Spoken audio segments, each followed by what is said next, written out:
Sa simula ng pelikula ay makikita natin ang isang lalaking nagngangalang Abe na mahinahon na naglalaro ng chess sa isang maliit na mesa. Sa unang tingin ay para siyang ordinaryong ginoo na nag-e-enjoy sa isang laban, pero hindi ordinaryong tao si Abe dahil isa siyang walang awa na boss ng mga kriminal na kumokontrol sa buong teritoryo ng silangan. Nakaupo sa tapat niya si Frankie na isa pang kinatatakutang gangster na namumuno sa kanluran, pareho silang marahas, hindi malaman ng ugali at kilala sa kanilang kalupitan. Ngunit dito ay nakaupo sila at nakangiti sa harap ng isang chessboard na parabang ang laro ay walang iba kundi isang magandang libangan.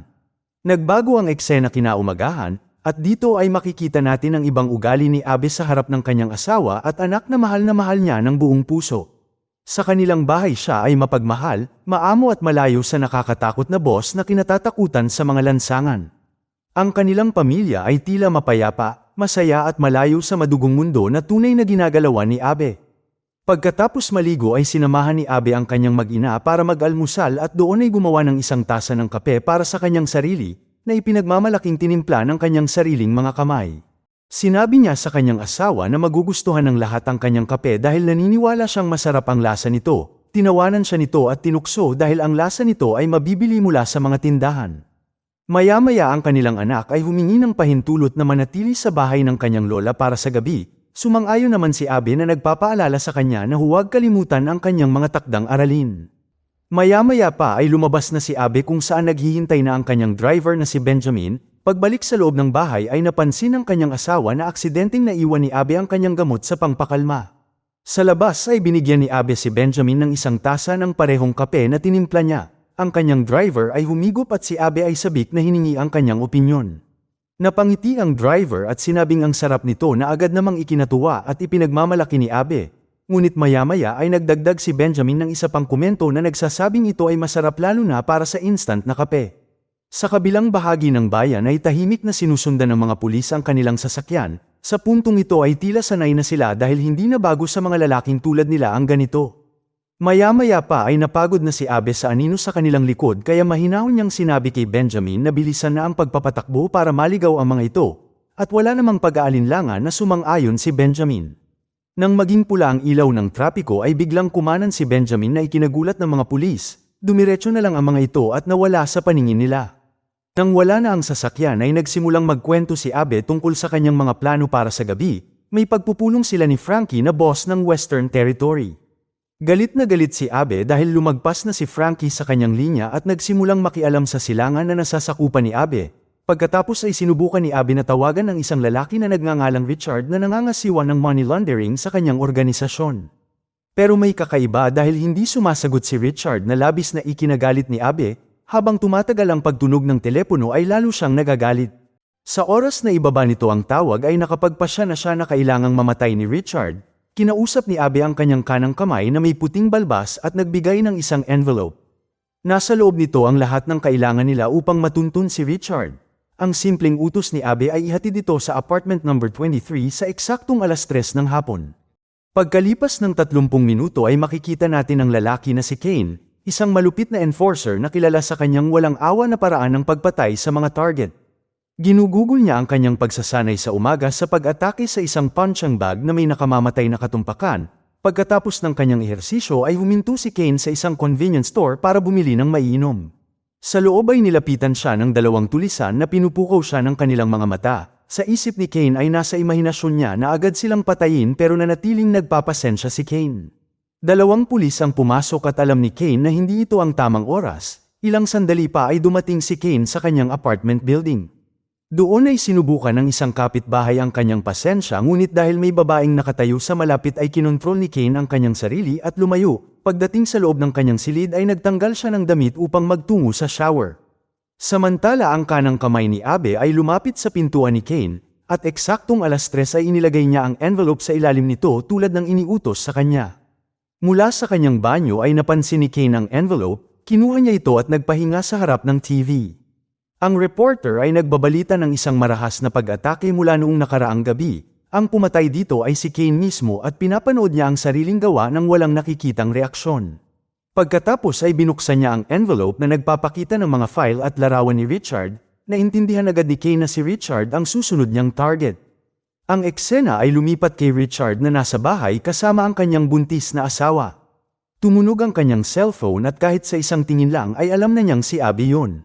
Hindi niya sinagot ang tawag at hindi nagtagal ay tumungo siya sa banyo habang sinasabing mayroon siyang mahalagang client meeting. Ang kanyang asawa na nasa kusina ay naghahanda ng pagkain nang makarinig siya ng mensahe sa telepono ni Richard at dahil nagtataka ay tiningnan niya ito.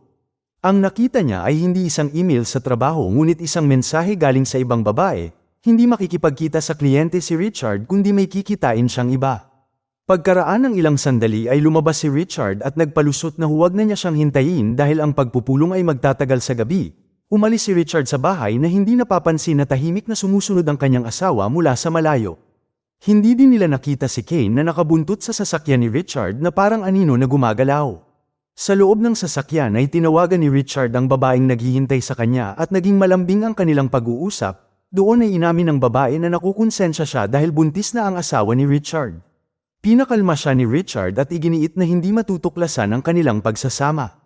Samantala ang asawa ni Richard ay patuloy na tinatawagan ng kanyang kapatid na si Kelly, ngunit si Kelly ay abala noong una. Pagkatapos ng ilang mga pagtatangka sa wakas ay sumagot na sa kanya si Kelly. Sa oras na yun ay bumigay na ang kanyang mga luha at sinabing si Richard ay nakikipagkita sa ibang babae at hindi niya alam kung ano ang gagawin dahil malaki na ang kanyang tiyan. Sinabihan siya ni Kelly na manatili sa linya pagkatapos ay gumawa ng sarili niyang tawag. Si Kelly pala ang babaeng planong puntahan ni Richard. Dahil nabigla, nakiusap si Kelly kay Richard na huwag nang pumunta ngayong gabi. Sinabi din ng kanyang asawa kay Kelly na nasa sasakyan na siya at sinusundan niya si Richard. Sa halip na makinig ay pumunta si Richard sa isang basement meeting place habang nananatiling nakasunod sa kanya si Kane ng matyaga at walang humpay. Sa parking lot ay inayos ni Kane ang sarili at naglakad palapit kay Richard upang patayin. Bago niya siya mabaril ay nagtanong si Richard kung magkano, ngunit hindi niya ito pinansin at sa halip ay tinuluyan ang kanyang buhay. Sa isang malupit na pangyayari ay tinamaan ng ligaw na bala ang asawa ni Richard na naging dahilan ng pagkamatay niya. Nagulat si Kane at natigilan sa kanyang ginawa dahilan para siya ay tumakas gamit ang kanyang motor.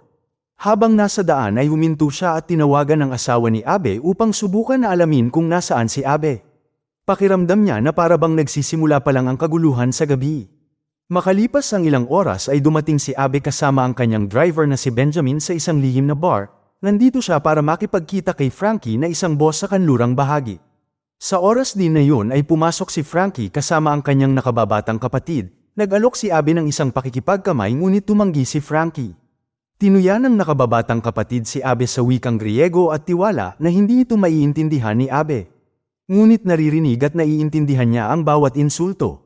Umupo sila at tinanong ni Abby kung bakit patuloy na sinasalakay ni Frankie ang silangan na malinaw na teritoryo ni Abby. Nanatiling tahimik si Frankie pagkatapos ay nagmungkahi na maglaro ng chess at pumayag naman si Abby.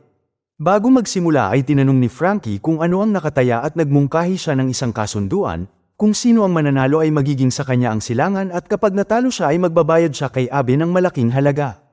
Ang mga salita ni Frankie ay isang direktang hamon sa kapangyarihan ni Abby na isang pagtatangka upang ipahiya siya. Sumagot si Abby gamit ang isang malamig na panuntunan na ang taya para sa larong ito ay hindi lupa o pera kundi buhay dahil kung sino ang matatalo ay papatayin sa lugar. Si Frankie ay natawa noong una at iniisip na nagbibiro si Abby tungkol sa kanilang buhay. Ngunit habang nakatingin siya sa mga mata ni Abby ay napagtanto niya ang katotohanan na seryoso siya. Dahil ayaw niyang ipagsapalaran ang kanyang buhay sa isang chess match. Tumayo si Frankie at ang kanyang kapatid para umalis. Ngunit bago pa sila makahakbang ay nakaharang na sa kanilang daraanan ang kanang kamay ni Abby at ang isa pang enforcer. Dahil na-corner, sinubukan ni Frankie na mabawi ang kontrol at binalaan niya si Abby na huwag nang ipilit pa ang kanyang gusto dahil nagpadala na siya ng kanyang mga tauhan para kunin ang pamilya ni Abby. Ang kailangan lang ay isang tawag sa telepono at ang asawa at anak ni Abby ay mamamatay, ngunit nananatiling kalmado si Abby. Sumandal siya at sinabihan si Frankie na ipagpatuloy ang tawag at patunayan ang kanyang sinasabi, kaya naman si Frankie na nagagalit at desperado ay tinawagan ang kanyang mga tauhan. Pinutol ang eksena sa bahay ni Abby kung saan nakapasok na ang mga tauhan ni Frankie sa pintuan ngunit walang tao sa bahay, wala ang kanyang asawa at anak kundi isang maliit na kahon lang na nasa sahig. Pagbukas nila ay sumabog ang buong bahay, sa simula pa lang ay nagplano na si Abby na inilipat ang kanyang pamilya at nagtanim ng bomba bago pa man may dumating. Ngayon ay wala nang natitira kay Frankie, Hindi siya makakatakas at wala nang tutulong sa kanya kaya wala siyang pagpipilian kundi ang umupo at maglaro. Magsisimula na ang laro at si Frankie ay tensyonado at kinakabahan, habang si Abe ay ginagalaw ang kanyang mga piraso sa pamamagitan ng pagiging kalmado na nakakasindak. Ngunit sa kalagitnaan ng laban nagsimulang manginig si Abe dahil nawawala siya sa kanyang pag-iisip. Bigla niyang naalala ang kanyang gamot na naiwan niya sa bahay ng umagang yon. Kung wala ang kanyang gamot ay humihina ang pagkakahawak niya sa realidad, nawala siya sa focus at dahan-dahan siyang nawala ng kontrol sa board at nanalo si Frankie. Habang sinasamantala ang sandali, sumandal si Frankie at sinimulang tuyain si Abe at ninanamnam ang kanyang tagumpay pero buo na ang plano sa isip ni Abe. Sa biglaang pagsabog ng galit, humawak ng baril si Abe at pinatay ang kapatid ni Frankie sa mismong harap niya. Ang kaguluhan ay sumabog at si Abe ay nawala sa sarili, sumisigaw at tumatawa sa parehong oras. Pagkatapos ay lumingon siya sa kanyang kanang kamay at nagtanong kung ilang tao na ang kanilang napatay sa mga nakaraang taon. Sumagot ang lalaki na hindi na niya matandaan. Ang sagot na yun ay nagpasigla lamang sa kabaliwan ni Abe, at sa sobrang galit ay pinatay ni Abe ang sarili niyang kanang kamay at ang natitirang mga lalaki sa silid. Si Benjamin ay walang magawa kundi ang manood na lamang. Napagtanto niya ang nangyari na nawala sa sarili si Abe at ang isa niyang personalidad ang ganap na pumalit. Sa sandaling yun ay pumasok si Kane sa silid na nakatutok ang baril kay Frankie, sinabi niya dito na ngayon ay isang magandang araw para mamatay at walang pag-aalinlangan na pinatay niya ito. Pagkatapos ay bumaling siya kay Benjamin na nagsasabing ang mga tao sa silid na ito ay nararapat sa kanilang kapalaran, pagkatapos ay inabot sa kanya ni Kane ang isang baril at iminumungkahi na magdiwang sila sa kanilang madugong gabi. Nang tumanggi si Benjamin ay itinutok ni Kane ang kanyang baril sa kanya at nagsimulang magbilang ng hanggang 3. Kung hindi magpapaputok si Benjamin, siya ang magpapaputok. Dito ay ganap na nabunyag ang katotohanan na si Kane ay si Abe. Si Abe ay may pangalawang personalidad, isang walang awa na mamamatay tao na naninirahan sa loob niya. Kung wala ang kanyang gamot ay ganap siyang nakokontrol ni Kane. Dahil walang ibang pagpipilian ay nagpaputok si Benjamin sa bilang na 2 na pinatay si Abe bago pa mahawakan ni Kane ang gatilyo, na puno ng katahimikan ang silid at patay na si Abe. Kasunod nito ay inangkin na ni Benjamin ang kapangyarihang naiwan, dahil wala na sina Abe at Frankie ang mga teritoryo ng silangan at kanluran ay napunta sa kanyang mga kamay. Lumalabas na si Benjamin ay hindi inosenteng driver, siya ay wala ring awa gaya ng mga lalaking pinagsilbihan niya. Salamat sa panunood. Para lagi kayong updated sa susunod na kwento, mag-subscribe at siguraduhin na naka-on ang notification bell. Ingat!